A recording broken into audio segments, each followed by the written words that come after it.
Welcome to the Your Lifestyle is Your Medicine podcast, where we do deep dives into topics of mind, body, and spirit.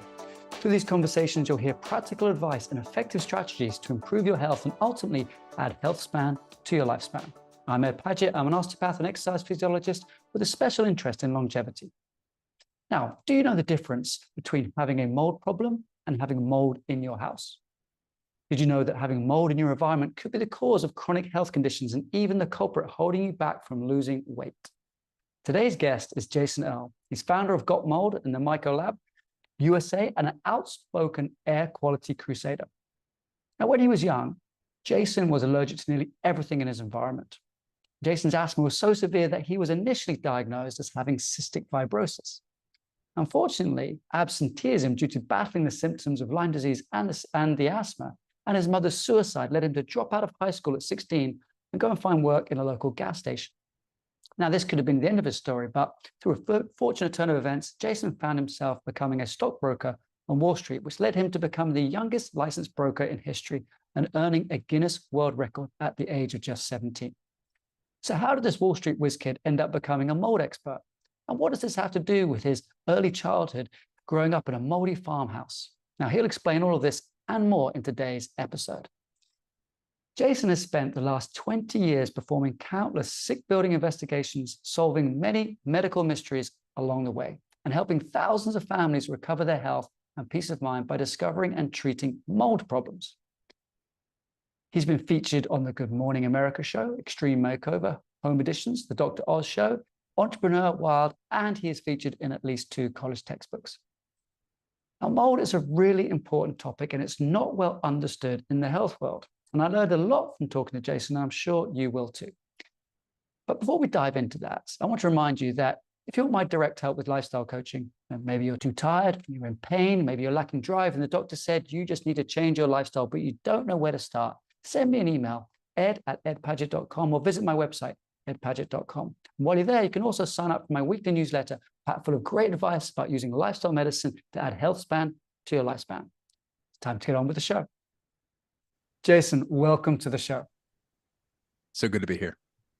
All right, so we're going to have a great conversation today. We're going to look at the topic of mold, how you got into mold from being a Wall Street whiz kid to mold, how mold can affect people's health in ways they don't often realize, and how to detect it and what to do about it.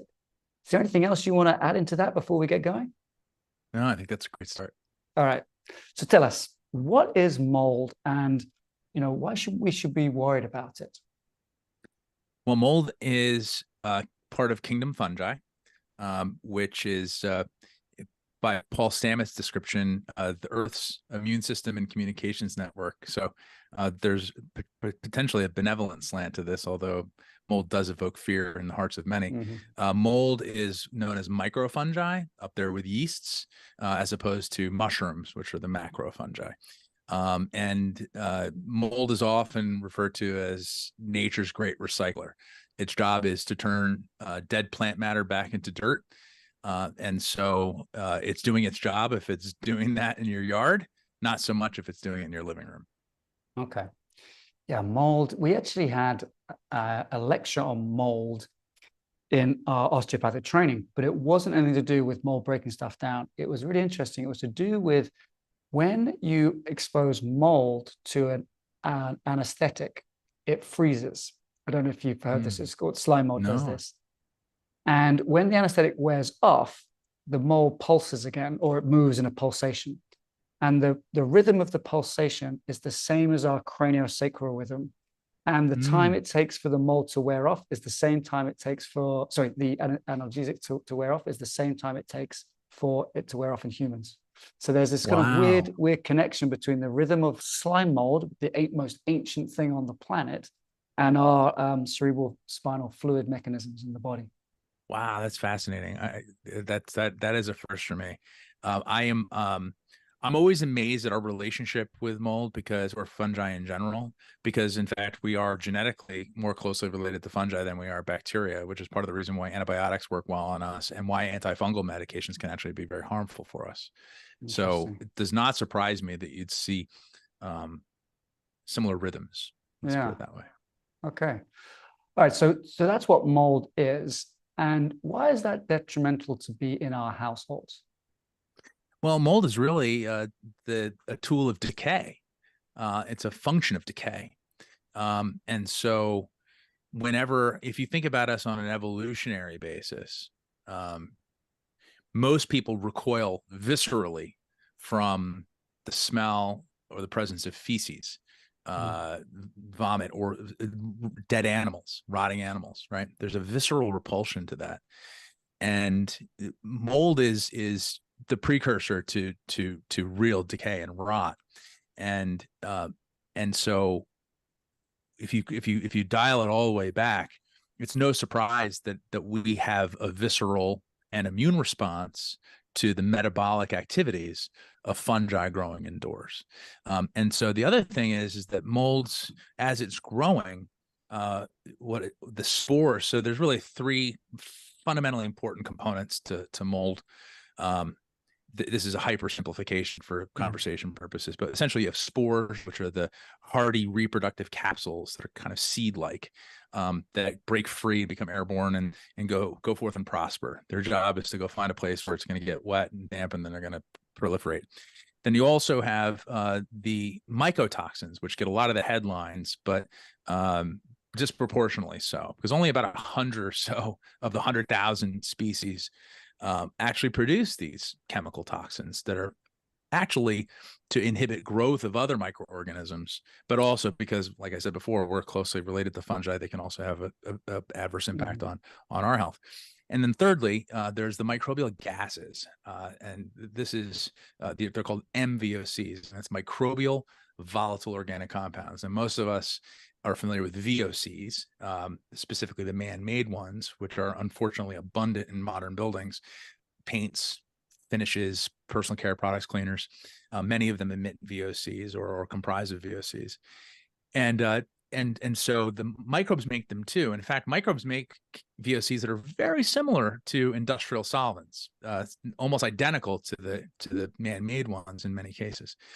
And so when the seeds or the spores land on a surface and the right conditions are present, by the way, which are the same conditions that we enjoy as humans.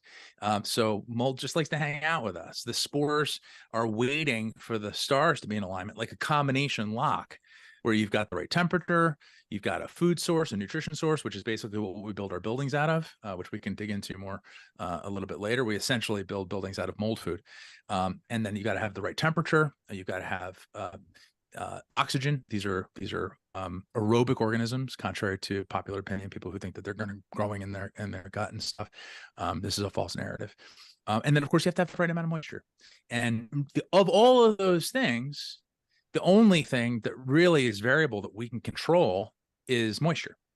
And so when the right amount of moisture comes into play, which is just outside of where we like to maintain in our buildings, then you start to see condensation form, and then you see this really elegant biological process start to unfold. And so when the spores start to germinate, they release hyphae, or sort of like these roots that go into the material that it's going to grow on.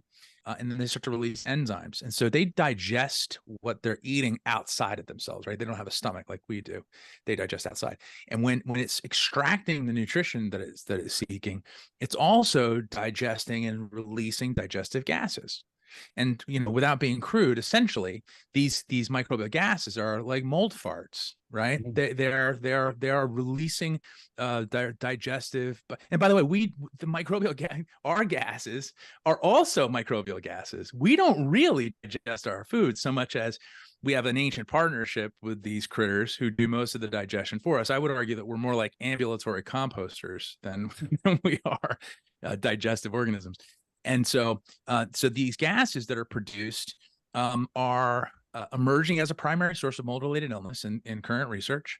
And they are known to cause initial symptoms like headaches, nausea, dizziness, fatigue, difficulty concentrating, anxiety and depression, potentially mitochondrial damage is showing up in animal studies.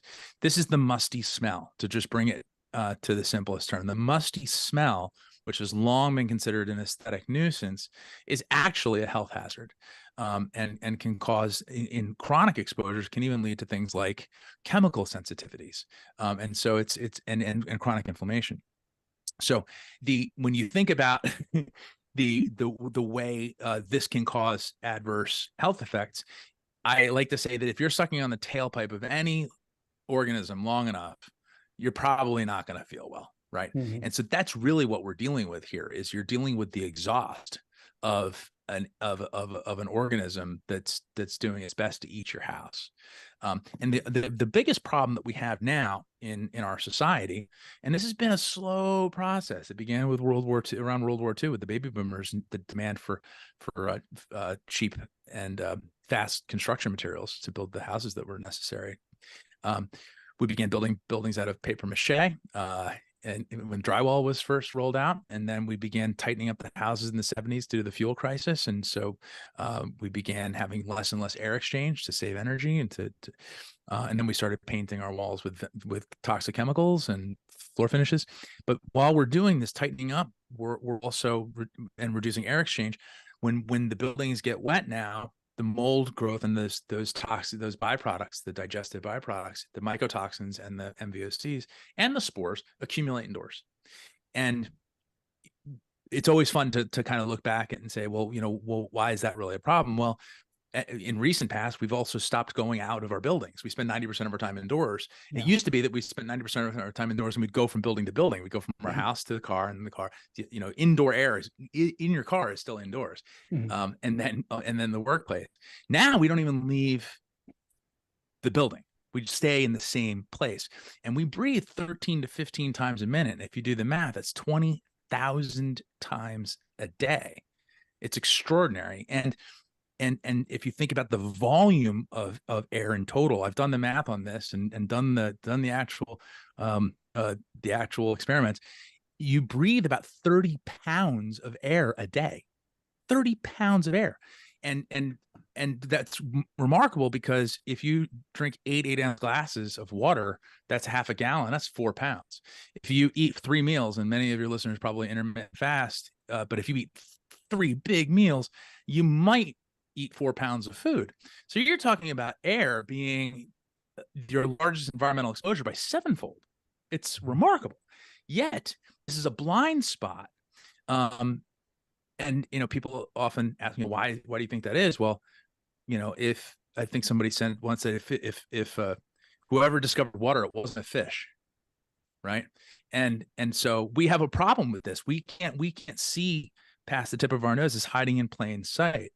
And this constant rebreathing of these same chemicals, and I mean that by the VOCs and the microbial chemicals, that constant rebreathing has gotten us to a place where we've got outrageous autoimmune issues, we've got outrageous cancer issues.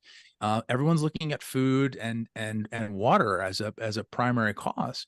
And I'm here to suggest that we need to look more closely at what our largest environmental exposures are, and start dealing with these things proactively through a combination of source control, ventilation, and filtration. Wow, that's quite the introduction, and that's a bombshell, because you're right.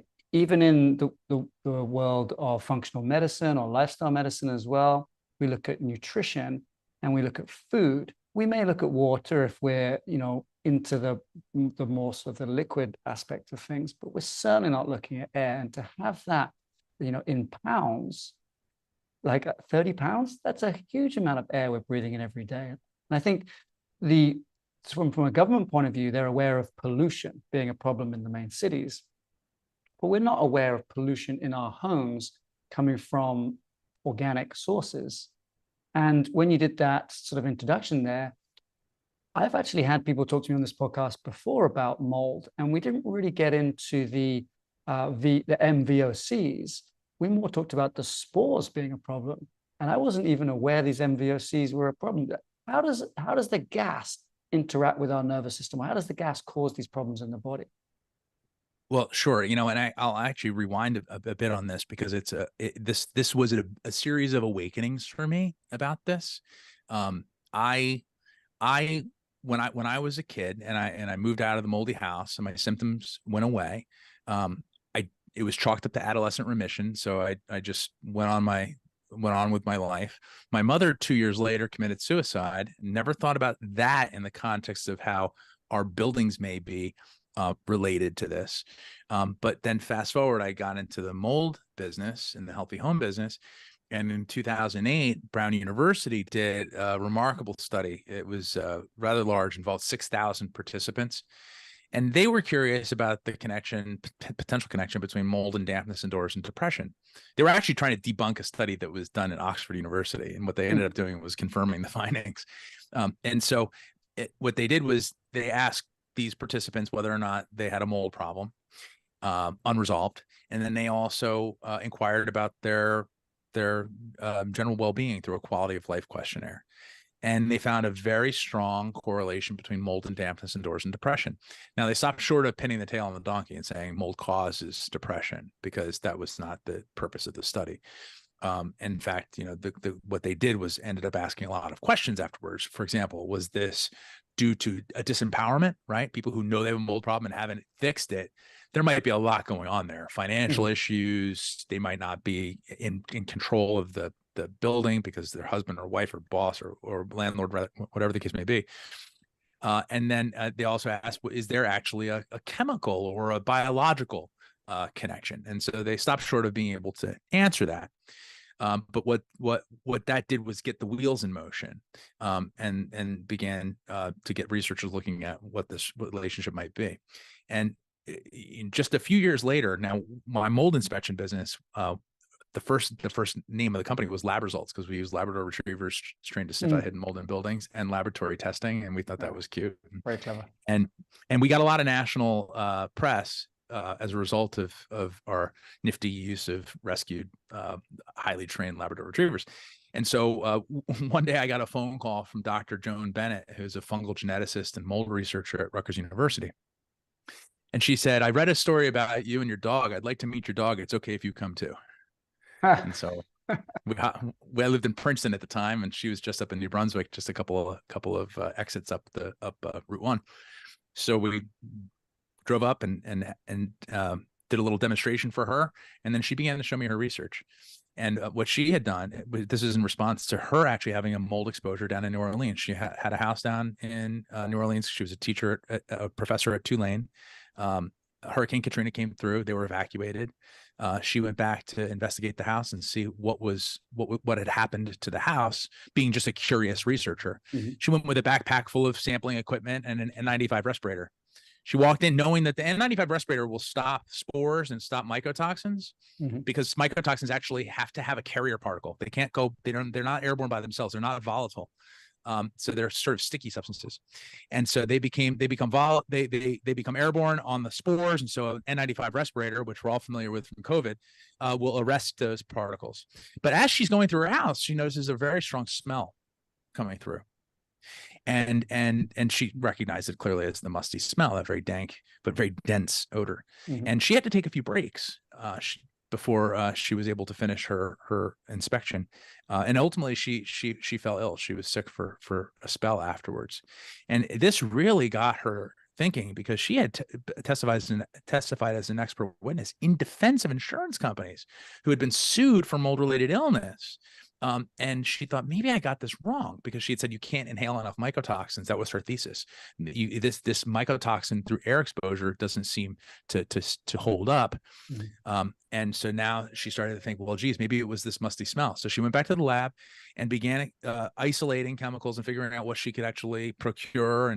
And being a basic scientist, she found 1-octanthiol mushroom alcohol, and she began testing fruit flies that fluoresce when they produce dopamine. Pretty nifty little critters. And also on plants. And she found the plants had real problems in exposure to this compound.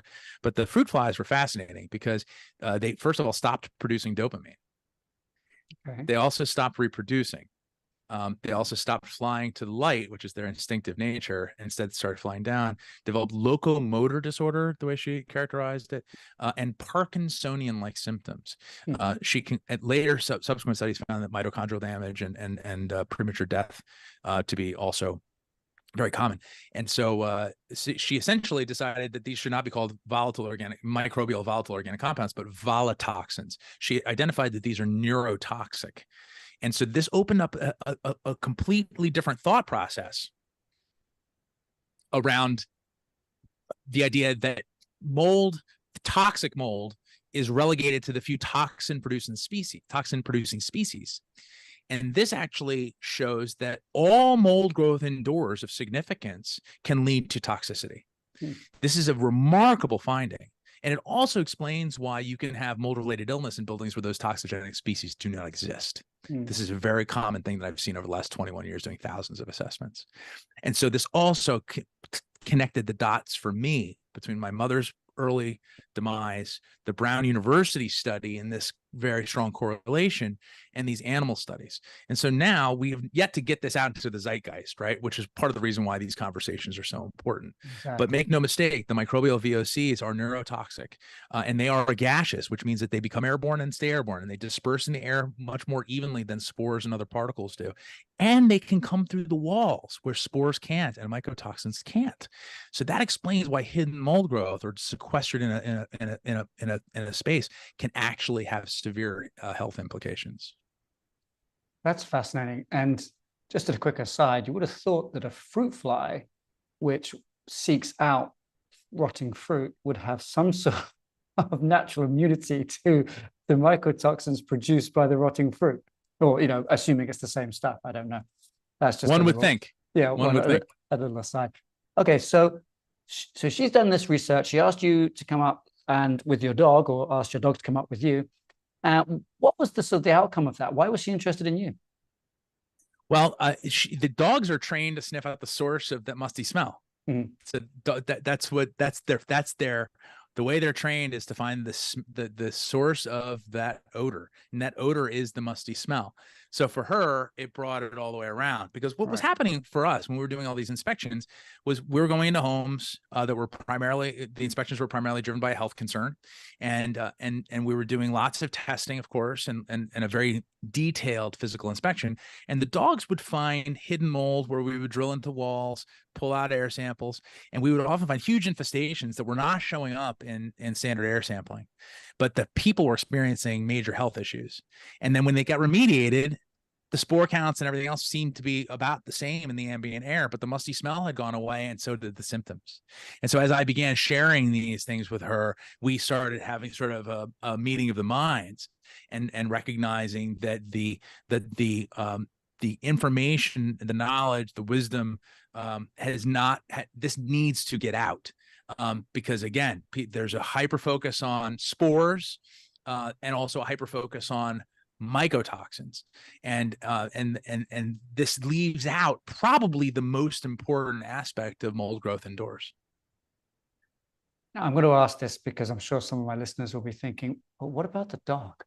Did the dog not get sick? It's a really good question. So dogs have, first of all, you know, if you watch a dog, the first thing it does is it goes out and it puts its head it puts its nose in the soil. Yeah. And dogs don't actually inhale through their nose the way you think they do. They actually do this sampling. Yeah, in, out, and then they purge. And then they purge. And that's how they cleanse their olfactory, but they're also cleansing it of you know, accumulation of particles and things like that. Dogs are designed, they're basically air samplers, four-legged air samplers, right?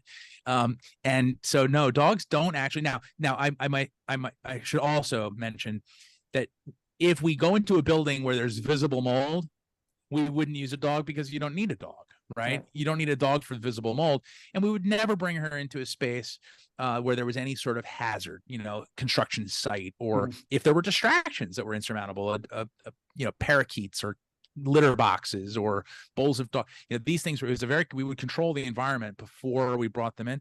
And also Oreo was so efficient that we would do large homes and be done in 15 minutes. Her part was done, and then I had to go back in and interpret her data and make sense of it all. And so she would actually enjoy the air conditioning, and I would leave classical music on for her too. So she actually had the cushiest of all the jobs. She got paid, she got a lot of attention, and so she lived quite a beautiful life. And by the way, also lived as a Labrador Retriever. She lived to 14 years old, which is a good long life. And she helped thousands of people live healthier lives along the way. So no, our dogs were very well taken care of, and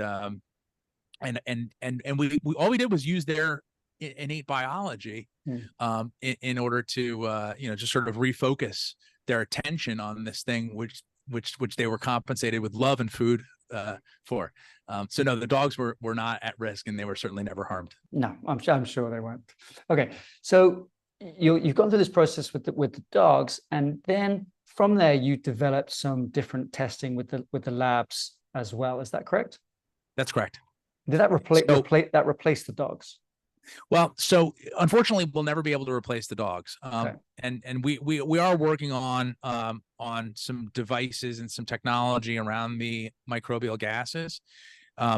What the main thing that we did in terms of innovating around the testing space was, right now, if you want to have your house tested for mold and you call a professional, they're going to come over with a whole bunch of equipment, tools, devices, and after they do their inspection, they will usually bring out an air sampling kit or an air sampling device.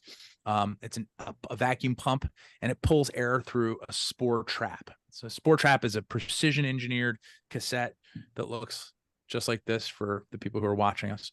And the air gets pulled through that cassette almost like a filter and captures the airborne particles. At the lab, they're analyzed for mold spores, pollen, whatever target particle is being analyzed for. We like to look broadly because air quality is multifaceted. It's not just about mold. But those tests are very expensive, done by a professional, such that the cost of an inspection is out of reach for most people. It's a mortgage payment, just a simple mold inspection, a detailed mold inspection by a qualified independent professional, not one of these free inspections, which are not actually inspections. That's a sales call. But an actual mold inspection by a qualified professional can cost you $1,500 or more. And so it always bothered me that the people who needed that kind of testing were the ones who couldn't afford it, right? And by the way, the people who live in, the poor are disproportionately affected by this because, of course, they're living in areas that are usually often low lying. The buildings are not well maintained. They also have lifestyle issues, often too many people living in the building, and they're drying clothes indoors. There's lots of reasons why people that are on the lower end of the socioeconomic spectrum experience a lot more mold exposure and the unfortunate results. So what we decided to do was figure out how we could get rid of the issues related to that testing, which is, first of all, get the conflicts of interest out of the way, get the mold inspector out of the way. And then how do we make an air sampling pump that actually is reusable, that we wouldn't have to take back? And so what we did was we developed one that looks like this. Some people call it the egg. And so this is an air sampling pump that duplicates $1,000 device exactly. It pulls exactly the same airflow rate. I mean, it's identical, such that we actually have the chief inspector at HUD now buys these pumps. He won't use the professional pumps anymore. He only uses ours. And he supervises 278 inspectors, and he just buys these from us in bulk. And so the interfaces with the pump, the cassettes interface with the pump. It runs for 5 minutes, the same way a professional pump would. And then when you're done, you put it in a prepaid mailer, and it goes to our lab partner where it's analyzed. This looks for airborne spores. And this is important because, again, mycotoxins travel on spores and spore fragments and dust. So if you've got a high spore counts, you have the potential of being exposed to mycotoxins. But also, it's clearly indicative, if you've got high spore counts relative to the outside, that there's mold growth going in the building. Yeah.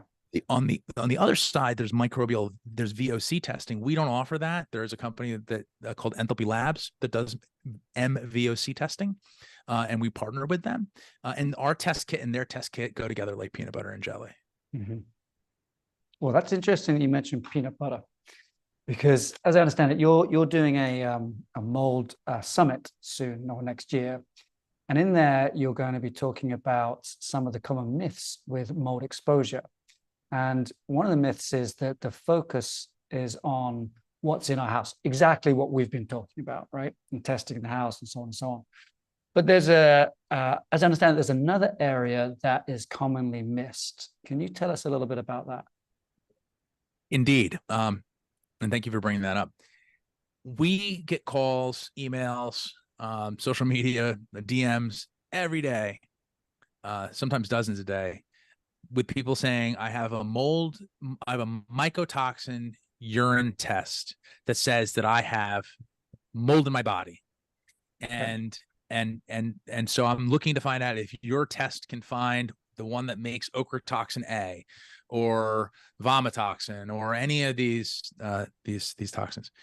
And I have to let them down slowly sometimes, but these are not mold. These are not toxins that are produced by molds that grow in buildings. So in most cases, they're trying to ask you, where is the source of that mold, and can your test find it in their house? That's right. That's right. Okay, so where is the source? Well, so the vast majority, according to the research, the vast majority of mycotoxin exposure is actually coming from food. Now, where is that coming from? Well, we import tremendous amounts of food, right? I mean, go look at the blueberries in Whole Foods. They're coming from Peru. And we all learned during the beginning of the Russian invasion that Ukraine was the world's breadbasket. And so we import grains and spices and all sorts of things, nuts and so we by the way, a lot of the practices overseas are not exactly as robust as the ones that we employ here. And then they put those foods that may or may not have been cured or dried properly on a shipping container for 30 days. And then they land here. And so a group of food scientists actually took a look at some statistics that had been thrown around since 1985. The UN used to say that 25% of foodstuffs were contaminated with mycotoxins, which is a big number. But this group of food scientists couldn't find the actual backup data. So they said, well, let's do our own study. And they concluded, in fact, that that the food at the port being exported in most cases had less than that, probably closer to like 10%. Mm-hmm. But by the time it got to the port of destination, between 60 and 80% were contaminated, and often below the legal threshold to actually stop the shipment. Although we have the United States has the highest threshold. We will take food that has been turned away at European ports. So it's remarkable. But what's scary about that is that these things are cumulative. They're lipophilic, they get stuck in our fat cells, and they're also hydrophobic, so they don't excrete well. And so we end up with it's a real problem. And they're also they also amplify each other. These toxins, they can have a cascading effect. And so you might have a food that doesn't fail at testing, but if you have 5 of those foods on the same plate, in aggregate, you've exceeded your sort of allowance, if you will, even though there's no such thing as really a legal, a regulated allowance for these things. And so what we're seeing is that, and of course, Dave Asprey built an entire business around the mold, mycotoxin-free coffee. Yeah. And so, this is not exactly news, but there's an entire industry that has emerged around functional care practitioners who are using these mycotoxin tests. And I'm not sure how many of them are aware of this or not, but that then turn around and recommend them to inspectors, who then turn around and use ERMI, ERMI, which is a kind of dust test developed by the EPA, which is wildly prone to false positives, to do an inspection. And this whole thing keeps going, but they're all missing the point. And it's a gravy train, unfortunately. And a lot of people end up doing a lot of unnecessary work, really disrupting their lives, all because of data points that are assembled in a way that actually don't tell the truth. They tell a story, but it's not the truth. So they're pointing them to a mold problem in their home when it's really a mold problem in their food, which is not just specific to that person, it's specific to all the citizens of the United States. That's right. I would argue that when there are numbers thrown around, Dave Asprey likes to say 100 million Americans are affected by mold, and between property damage and health effects, I'd say that number might be low. But if you add in food, I think we're all affected by it to some extent. And I'm sure that we have a certain amount of sort of detoxification systems in our body that can deal with a low dose of mold, being that once upon a time we didn't have refrigeration and we would have eaten potentially moldy food, or we slept in places that were damp and moldy during certain times of the year. But I guess there's like you say, if we're staying in the same house and it has a mold problem, and we're eating the same foods, which we do now, we habitually eat the same foods year round, then we're building a problem for ourselves. Yes, and also there are two big things that happen in our food supply that are unique to modern life. Number one is hyper processing. We can't see if our grains are moldy. Only the people processing them know that, and even they probably don't want to know. And so they're not obligated to do this testing. There's very minimal testing done on this stuff. And then, so we're not built for that, right? Our metabolism isn't built for hyper processing, for turning everything into sugar, essentially highly assimilated, and just it's really just it causes problems that all of your colleagues probably speak about every day. But the other one that's really unique is that that we now feed our farm animals foods that they don't eat in nature, and specifically grains. We feed cows corn and pigs all sorts of stuff, and chickens as well. And these are often not human grade. And what makes them not human grade? Well, lots of different things, but one of them is that they could be potentially moldy.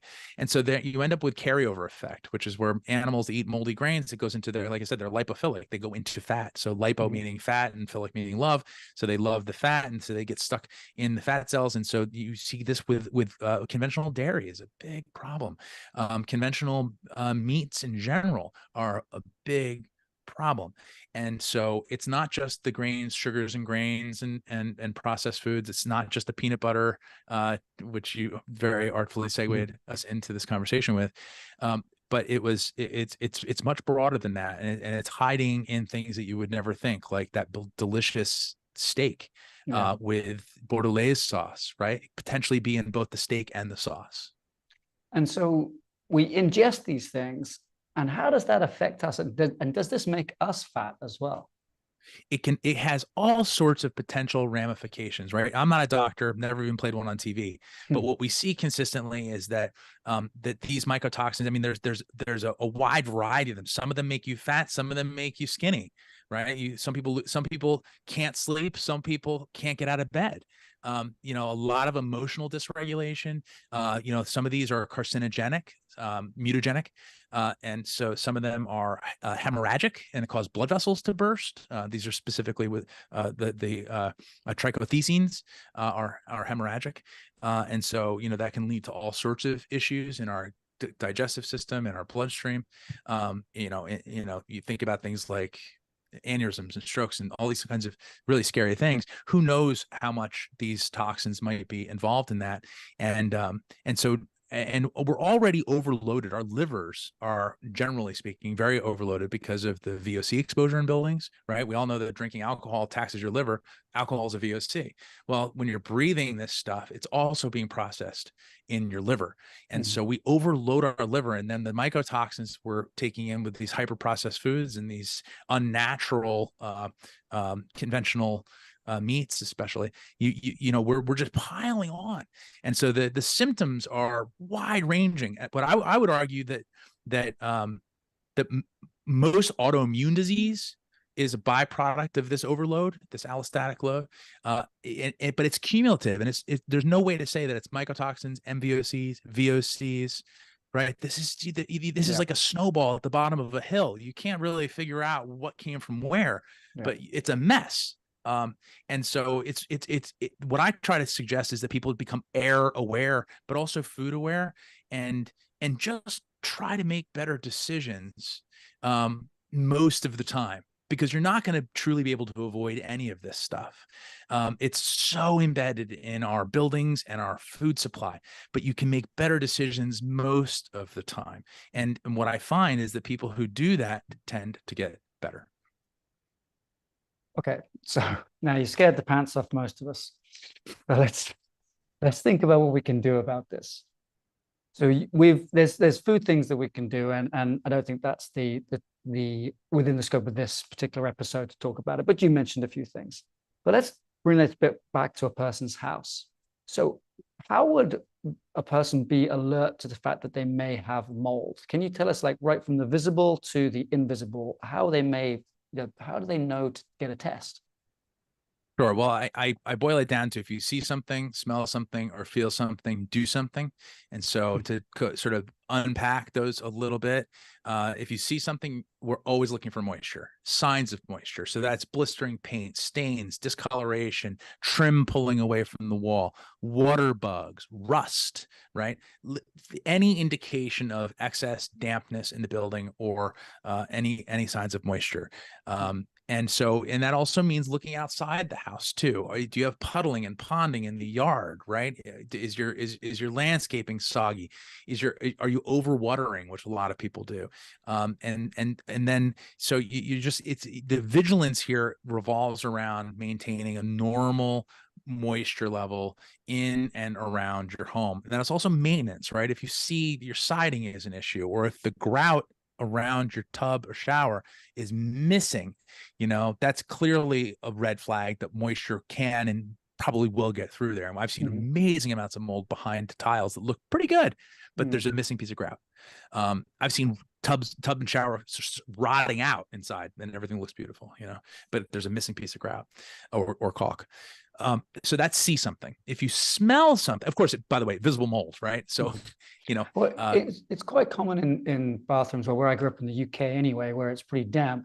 You go into the bath and there's even the caulking has black spots in it, and the ceiling will have these little black spots in it. That's mold? Yes, it is. Well, you could argue that is mold, technically, often referred to as mildew, which is sort of a diminutive term, and sort of a scientific misspeak. But that's more of a hygiene issue. Now, if you see the mold on the ceiling and you see, a lot of it around the ground, what that means is you probably are not ventilating your bathroom at all or insufficiently. And so, managing that moisture, people using squeegees and getting the moisture down the drain is a really good idea. And then running bathroom exhaust fans that go outside, not into a ceiling, not up into the attic, right? The moisture has to go outside.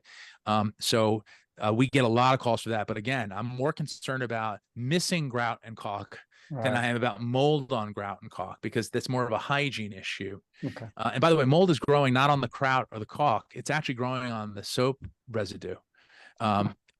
It's actually eating the soap residue. It doesn't have much interest in caulk or grout because it's not, these are inorganic substances that don't support growth, but they do. But so if, again, it goes back to a hygiene issue. If you get that clean, and by the way, you don't need chemicals to clean mold. That's a really important point. Mold doesn't require to be killed to be cleaned. You can just good old fashioned elbow grease, get rid of the. Now, if you want to clean it so that it's not visible using bleach on things like grout and caulk, that's a different story. Do that judiciously, though, because those chemicals, bleach in particular, is also, an unhealthy thing to be breathing. And so, but the smell something. So we see something and then we smell something. And we talked about the musty smell at length here. If you smell that musty smell, which is so distinct, right? I mean, everybody knows what that musty smell is. And so if you get a whiff of it, it doesn't have to be a very strong, find out where it's coming from. You don't have to be a mold dog, but you can follow, like people say, follow the money, follow the moisture. And so, you want to go look around the house and say, well, if I smell it over here, but not over there might be something brewing over here. And if that's beyond your scope and abilities to diagnose the source of the moisture, that's often where people find value in bringing in a mold inspector who has experience in diagnosing these things. So the smell is a big clue. It's the primary clue in most cases. It's not always, by the way, it's not always detectable. And this is important. You can have a major mold problem and not have a smell because of the way air moves through wall cavities and through buildings. And so that's not always, it's not a silver bullet, but it's indicative in many cases. The third thing is if you feel something, and usually that means that there's initially a symptom that tends to get better when you leave. And if you notice that you're having sleep issues, again, weight gain, weight loss, respiratory issues, sinus problems, mold rage is actually a real thing. So emotional dysregulation across the spectrum is a big deal. People again experience chemical sensitivities as a result of these chronic exposures. So if you're noticing symptoms that tend to be building related, tend to abate when you go to a different place, that would be another clue that you need to start looking for a source. And again, we're always looking for a moisture source because that's how you find the mold growth. Mhm. If you find the moisture, that's where the mold will begin. Then the job is to figure out what the extent of the growth is. And again, that usually requires some professional guidance, because oftentimes this is happening behind wall cavities, in areas that are not necessarily readily accessible. All right, let's say you find the water source, you fix the leak, or you fix whatever the problem is. Do you then need to remove the building materials that have mold on, or is there a way to kill it on the building materials? It depends on the building material. And again, there's a common misunderstanding around mold, that we need to kill it, that we need to sanitize. And actually sanitizing is part of the reason why we have so many autoimmune issues in my professional opinion. We're eradicating nature from our buildings. We have a microbiome on us and in us, but we also have one around us, and our building is an extension of our immune system. And these are like Matryoshka dolls that stack up, those Russian stacking dolls. And so if you mess with one of those, you're going to mess with all of them to some degree. There's an upstream and downstream effect. And so, and the word human comes from humus, which is soil. And we are so far removed from that. And soil, this is our true heritage, right? We're from the earth. We're going to go back to the earth. But we have hermetically sealed ourselves in these boxes with rubber bottoms on our shoes. And the whole thing is hyper sanitizing, especially post-COVID. And so mold remediation is about removal and cleaning. Removal and cleaning. And what I mean removal is you remove building materials that support fungal growth that cannot be cleaned. So what does that mean? Sheetrock cannot be cleaned any more than you can clean a newspaper, okay? Because it's essentially, that's what it is. It's gypsum wrapped in paper. It's unbelievable what we build. Just to interrupt you there, I'm obviously from the UK, but I ended up in Canada. I remember buying my first home in Canada, and we had a building inspector who was British as well. He's like, "Yeah, it's a good home. That will last about 50 years." And I was like, "Sorry, that's not a home." He's like, "No, they're built out of like drywall and wood. It will fall down in 50 years time." And the home I grew up in is 200 years old. And my friends, parents, they all had houses 250, 400 years old, some of them. And to hear a house would last 50 years, it just blew my mind that they built houses in North America out of wood and gypsum and sheetrock, like you say. Yeah, it's amazing. I mean, even the dumbest of the Three Little Pigs didn't build this house out of paper, but we do at scale, And also, what's interesting is that sheetrock, according to Birgit Andersen, who's a renowned researcher in Copenhagen, she was very curious about why mold and sheetrock are such good friends. And so she began looking at sheetrock and found that all the major brands come pre-inoculated with mold spores. They're actually already in the paper, specifically Stachybotrys and Chitomium, which are well known. That's the black mold that everyone worries about. Loves cellulose. That's what it eats. That's its favorite dish, and of course that's paper. And so we basically build self-composting homes. Just add water. It's already there. You don't even need the spores to come in from outside. It's already there. It's unbelievable what we have done to our food and to our buildings. It's appalling to me. But so this is why it's so important to have these conversations, because people need to be aware of this. If you just go on autopilot, you're in trouble. You have to become aware of these things and make better decisions, and to navigate around it, because there's not a lot you're going to do. If you look at the 114 million single family homes in the United States, almost all of them are light frame construction, like the ones we're talking about. So mold removal is remove the building materials that can't be cleaned. That's sheetrock, carpet padding, ceiling tiles, insulation, things like that. The things that can be cleaned are structural elements. So wood can be cleaned unless it's lost its structural integrity, unless it's rotted, right? So wood can be cleaned, glass, metal, plastic, plaster. And by the way, we used to build buildings, like you say, out of plaster and stone and concrete and all, and, we even had stone or, slate roofs, now we build out of paper mache and petroleum. I mean, our building material companies are chemical companies. Make no mistake. So are our food companies and our pharmaceutical companies. So they are masquerading as purveyors of food and building materials, but they are chemical companies at their core. And so we have to learn how to overcome that reality through better decision making. So you remove the stuff and then you clean, and that's mold remediation. Okay, so if someone's removed all the mold from their building, someone's found the mold in their building, they want to remove it. What are the questions they should ask a potential contractor who's going to do that for them? So first of all, ideally, you have an independent inspector that does the initial diagnosis and that develops a work plan.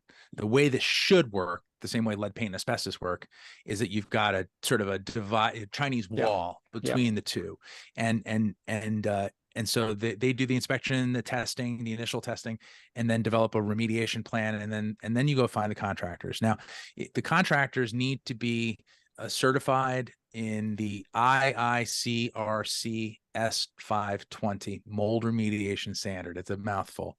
And it's important because the mold remediation standard clearly states that you don't need to use chemicals during remediation. In fact, they're not advised. And most contractors ignore that, and they use lots of chemicals, which often leaves behind a legacy. This is not good. Adding chemicals to a home does not make it healthier, ever. And even the quote unquote natural ones, actually, there's really strong evidence that if you're concerned about mold producing toxins in your building, they respond adversely to being sprayed with toxins. They actually fight back with more toxins. Right. So if you really want to get that straightened out, don't add more toxins. But the contractors need to be they need to follow the IICRC S520, and they need to commit to you that they're not going to use chemicals during the remediation process. It's very, very important. And you need to confirm that there's no financial relationship between the inspectors and the remediators. It's there's a lot of room for abuse in that kind of a relationship. And so, but there's a really important aspect to this that's easy to overlook, which is how do we keep this from happening in the first place? And there's actually another document. It's also an IICRC document. It's called the S500. And if you follow that, you don't end up having to follow the S520. Okay. And that's called the water damage standard. And the water damage standard basically states that water damage or water intrusion that occurs needs to be dealt with within 24 to 48 hours. That's sort of the safe zone or safer zone. And that means everything needs to be dried. I mean, the materials that are severely affected should also usually be ripped out. But if they can't be ripped out, that means carpet padding, and sheetrock, insulation, things like that. If they can't be ripped out, they need to be dried thoroughly. And I mean really thoroughly. And if they do that well within the first 24 hours, 48 hours, then you're usually in pretty good shape. And again, your nose will let you know that in most cases. At the 72-hour mark, now you're in the mold world. And what's important to know is that in the S500 world, mold insurance will cover almost all of that, almost entirely, almost to the replacement cost of the building for water damage. Very important to realize that. And oftentimes you can do some of that work yourself too, ripping out carpet, as long as there's not a pre-existing mold problem, because you can spread it all over the place. But if this is a one-time event, then you can usually rip that stuff out yourself. But once you get to the 72-hour mark, insurance doesn't pay. And now you got to get the guys in moon suits. And the cost just went up tenfold. So not only do they not pay, but the cost just went up by an order of magnitude. And now, instead of it being a weekend warrior kind of a thing, now that you've got the guys in the moon suits, this can take a month if everything goes perfectly well, because the inspection takes a day, and then the report takes a week, and then you got to find the contractors, and then you got to do the work that takes a week, and then you got to wait for the guy to come back and do, a guy or gal to come back and do testing. And if you do all of that in lockstep, it's about a month. So oftentimes people are displaced from their homes. So this is a matter of thinking in hours. Yeah. Not in days or weeks. 72 hours is the hard line. So I often encourage people to act immediately. Don't wait for your father or your neighbor or the plumber or anyone else, or even the insurance agent, to take action when you have a water damage issue. Okay, so we're talking about like a basement flooding, something like that. You got to get down there within, 24 hours, like to 48 hours, and just pull everything out. Pull everything out. Pump that water out. Pull everything out. Get fans and dehumidifiers. Sometimes people use heat. Again, very important that you and if you can contain the space, so in other words, put tape and plastic up on other, cordon off the area just in case there is a pre-existing mold issue that you're not aware of. The last thing you want to do is blow that stuff all over your house. So fans can be really problematic in that regard. But extracting the water is the most important thing you can do, and doing it quickly. And dehumidifiers are really useful for that, because they don't tend to disturb as much. They don't generally create a lot of disturbance. So getting the moisture under control immediately within 48 hours is really the goal. Yeah. Okay. All right. Well, I think that's a great place to bring it to a close. And I think for people in the US, they may have some more questions about this. How would they find you? Sure. So we have created a welcome page. Bear with me one second. My apologies. I came back and I did not pull this up. We're going to have to do that again, if you don't mind. Yep. Okay. So for your listeners, we created a welcome page at GotMold.com, which is GotMold.com/lifestyle is your medicine. And when you go there, you'll see that there's a link to download an ebook we produce called How to Find Mold, and it's filled with inspection checklists and FAQs. It's a guidebook for how to do an inspection in your own home. People give us lots of really good feedback about this. If you go through your house intentionally, you'll be amazed at what you see and what you learn about your building. And oftentimes you'll see parts of your house that you've never really looked at very carefully. And that's often where mold is hiding, behind bookshelves, behind furniture, that you haven't moved in 10 years. And so also in there are a number of, the FAQs, as I mentioned, where, just really useful stuff for people that are early in their mold journey. We also have a coupon code that we produced for your listeners that gives them a 10% discount on any of our test kits at GotMold.com. So and that's lifestyle 10. Okay. And so you'll find that link there. You'll find the coupon code there. So also, if anyone wants to ask questions, they can go to GotMold.com and go to the bottom of the homepage. There's a contact field. I don't answer all of the questions that come through, but I do see them all. And so that's a great place. But if you'd like to ask questions that you'd like other people to benefit from the answer, take it to social media. Go to GotMold, go to GotMold on Facebook, which is at GotMold, or to Instagram. And specifically in Facebook, if you ask questions there, we love to answer them there so that other people can share in the wealth of knowledge.